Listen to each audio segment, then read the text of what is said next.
Hey guys, thank you for joining me on part two of exploring Hegel's Master and Slave Dialectic. In part one, we only explored recognition to a limited sense, but now we're starting to get into the crescendo of Hegel's Master and Slave Dialectic. Namely, there's another stage, and we get to encounter another form of recognition. Hegel kind of says here, there's a quote Hegel says, "These two are opposed to one another, one being only recognized, the other only recognizing." So, in the sense, the concrete example that I always think about of this is, say, famous celebrities or idols or like K-pop idols or just famous individuals in general. The fans recognize the famous individual, but the famous individual doesn't necessarily recognize the fans subjectively in the same way that the fans recognize the famous individual and affirm and recognize him or her. The point here is that this seems to be kind of if you think about it in an ego way, this seems to be the ultimate form of ego recognition, because if the celebrity, basically what's happening is one person is recognizing the other without the other having to kind of give back and recognize and affirm the ego. So another way I like to think about this is two egos clashing, say in any environment, workplace, outside, it can be anywhere, but two egos clashing, and what happens is basically one wants the other to submit, and let's say they do, then great, the one that ends up basically winning in this ego competition or battle ends up getting recognized and affirmed, but the other person's subjectivity gets negated and their ego gets lowered and they get kind of like cast down. But there's another possibility that happens is two egos clashing, say like somewhere externally, or like I said, in any this can apply to in any situation with human, in terms of human relations, and the two egos are clashing, but neither one backs down. So, and this is what kind of leads us into the crescendo of Hegel's work, which is when these two egos are clashing for recognition, but neither one backs down, then we get to Hegel's very infamous life and death struggle. And I will try and recount that conflict now, and we can explore the ideas and truths that kind of pop up from this. So the ultimate kind of limit, if you want to think about it in like a mathematical term, like the limit of the set sequence approaching some kind of limit, the ultimate limit of this clash between the egos for recognition is Hegel's life and death struggle. What happens here is this ends up being the ultimate equalizer of this ego competition of recognition. Hegel says, thus the relation of the two self-conscious individuals is such that they prove themselves through a life of death struggle. This will be the ultimate decider. Further, Hegel adds, it is only through the staking of one's life that freedom is won. So the reason this is so is because in a life or death struggle, the one who loses is negated not just subjectively, of course they are, but they're negated objectively, right? They no longer exist, they're dead. And of course their subjectivity goes along with that negation.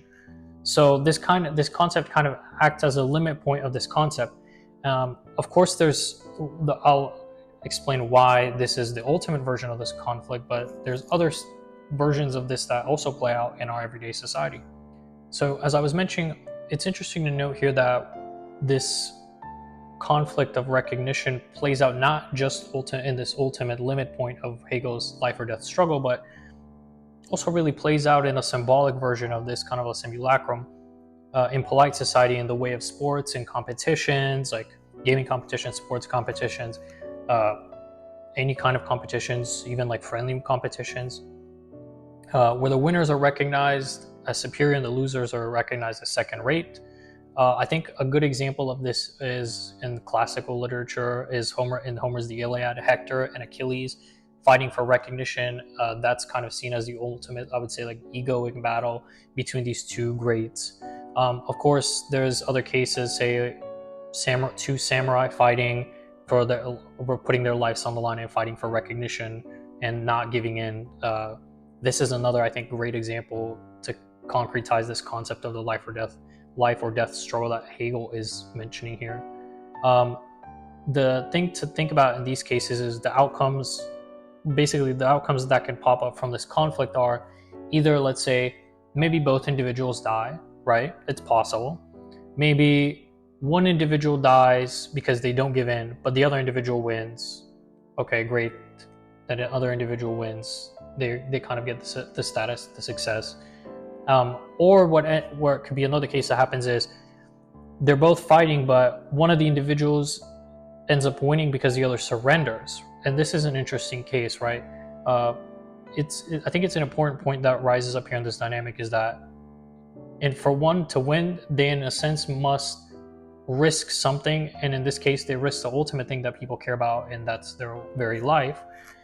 So the winner, because he was willing to risk his life and put it above, put the concept of recognition as an ideal above his own material life.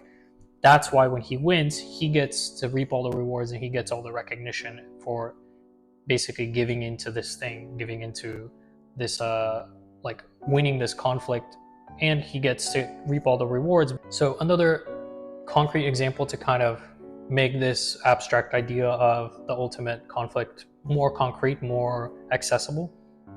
I think there was a case where in F1, like Formula One, there was two drivers driving, and one driver was behind another, and he was going to attempt to pass him, and he actually knew that the driver in front of him was going to brake because he knew that driver had a wife and like kids, so he basically had a family. So he knew that driver would not be willing to risk his own life and his family's life for the sake of recognition and success, because he knew the other driver valued those material things more highly than this idealized concept of recognition and success.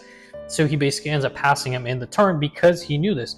So I think this is a very important practical application for everyday life when you're thinking about your competitions or any other realm that you engage in, is that if you're not willing to, in a sense, it's not necessarily that you will have to always put your life and stake your life on the line, like let's say these Formula One drivers, but if the case should arise, those individuals who are willing to forego their own materiality for the sake of recognition and success in whatever domain that you're competing in, they will be the ones who will be able to succeed.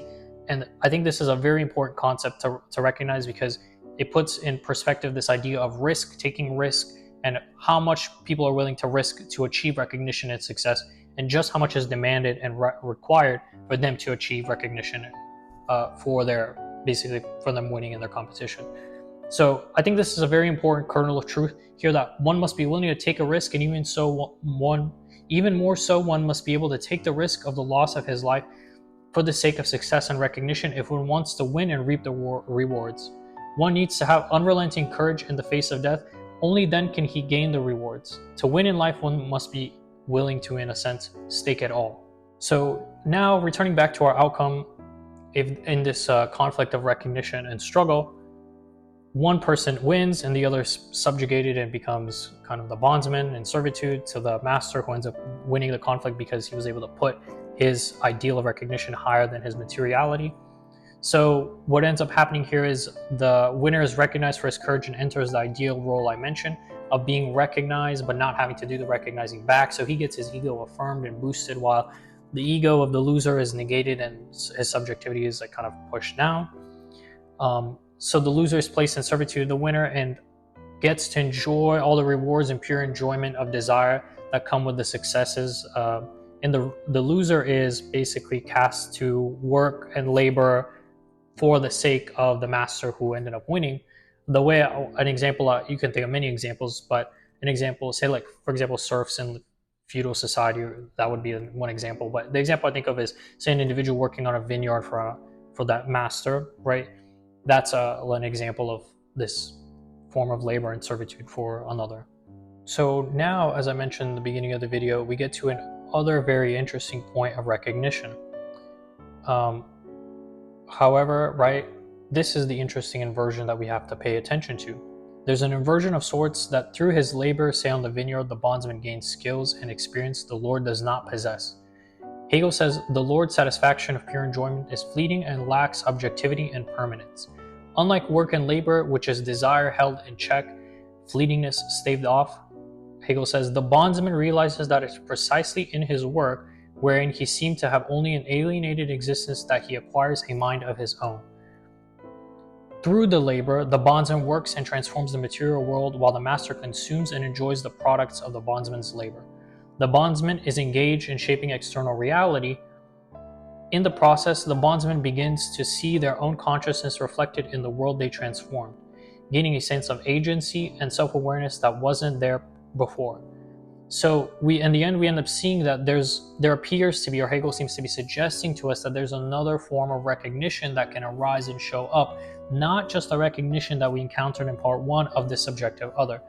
Now, this is very interesting. The way I like to concretize and explore this idea is that, say, think of a painter or a sculptor, but in reality, it can be anybody who's creating anything. I guess it would even apply to things mentally, but say creating something in the physical material world. And in that creation, there's a part of you in that creation that you imbue in that creation, say the sculpture or the painting, which in a sense is a reflection and a recognition of you and of your talents and your abilities. However, to be frank here, for me at least, this I kind of get stuck here in this Hegel's concept here, in the sense that I can kind of see where some of this recognition comes from, in terms of that you kind of put something of yourself in this object, and in the sense your abilities of your skills are recognized.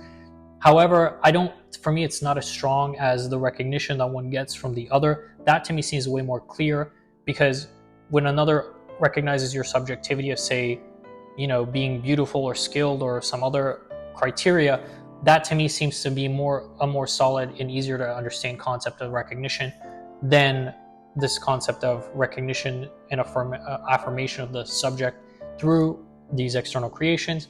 However, I think it's an interesting idea. It's worth exploring.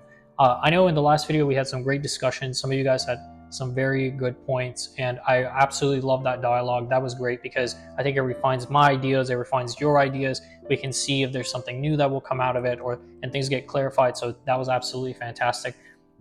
If you have any thoughts about this or anything else that I've mentioned so far, please put it down in the comments. I just want to say that would be great to have a discussion about that. So, and then we kind of see that, but going back to this, right? As the worker shapes the world, they become conscious of their own abilities and potential. Labor then becomes a path for the bondsman to develop a sense of independence and self-recognition. Unlike the master, who becomes passive and dependent on the bondsman, the master doesn't have to work anymore. He doesn't have to labor anymore. The bondsman actively engages with the world, leading to a deeper self-awareness. So in the end, he also gains a form of recognition and satisfies his ego through labor in the material world. But as I mentioned just previously, to me, I can understand where the recognition aspect of this comes, but I'm not sure I fully am with Hegel on this one. But I do think it's an interesting idea. And with that crescendo of conflict and the eventual kind of resolution of the master gets recognized by a bondsman he doesn't consider as up to par, but then the bondsman also climbs up through his sheer labor to recognition. I think it's a very fascinating and interesting idea.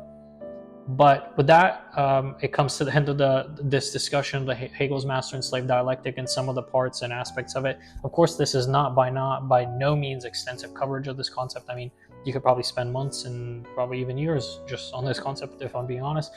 But if you liked this and you thought it was interesting, just please like, comment, and subscribe. Like I said, really enjoyed the dialogue in the last video and the discussion. If you have any other ideas in this one, please surface them, bring them up. I'd be happy to discuss and explore these with you. Like I said, I think it helped refine some of my understanding of those ideas, which is absolutely great. And I hope it does the same for you. Also, stick with me, because I do have a lot more interesting video ideas planned. These are ideas that I've probably developed over many years, and I've thought about them pretty extensively in relation and synthesis of many works. So I think I have some very interesting ideas coming up. So stick around for those. So like I said, just go ahead, subscribe, and wait for those. They should be coming shortly.